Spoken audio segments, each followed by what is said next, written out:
First, communities relying on the honor system as they end mask rules. Leaders in Racine and Wauwatosa voting tonight to lift mandates.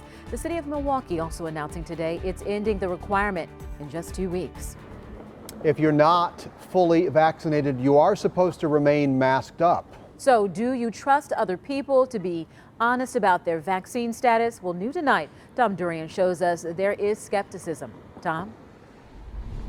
Yeah, Shannon and Steve, with so many different varying percentages of vaccinations throughout our area, it's going to be hard to know who's vaccinated and who's not. As you mentioned, we're going to be relying a lot on the honor system. Now you got to go, are you fully vaccinated? And we got to rely on people to tell you the truth. It's going to be the honor system because we can't ask people to prove it. As a bar owner on Brady Street, Terry Regano has been dealing with the mask issue in Milwaukee since it first went into place last year. But now, like other businesses, she's going to have to leave it up to customers. If you were just looking at the population of your individual city, it might be easier to know who's vaccinated and who's not. In Whitefish Bay, the North Shore Health Department says nearly 91% of people over 16 have gotten their first shot of the vaccine. In Milwaukee, the health department reports that less than half of people 16 and over have gotten a dose.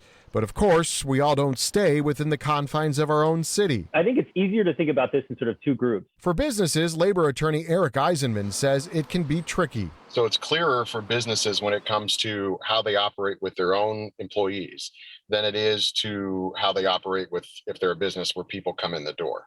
That's a really good way to think about it. They have more control over their own employees in terms of dictating whether they wear masks, whether they're vaccinated. They can ask employees for a proof of vaccination, not so much with customers. So it falls back on those who aren't vaccinated to follow CDC recommendations and wear a mask. It's really going to be on people to kind of tell the truth, right? Whether or not they got vaccinated. Do you think people are going to do that?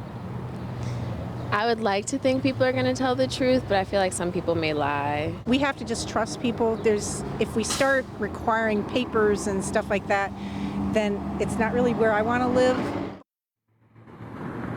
So when it comes to the liability of individuals, the attorney that we talked to said it's really going to be hard to prove that someone lied about their vaccine status and therefore maybe gave you COVID. That's going to be something that's going to be pretty impossible, as it has been throughout this entire pandemic, to prove. Reporting live in Milwaukee's 3rd Ward, Tom Durian, TMJ4 News. All right, Tom, thank you. And here's what we need to know about the upcoming changes in the city of Milwaukee. The city is ending COVID restrictions June 1st. That's just 2 weeks earlier than the health department initially announced.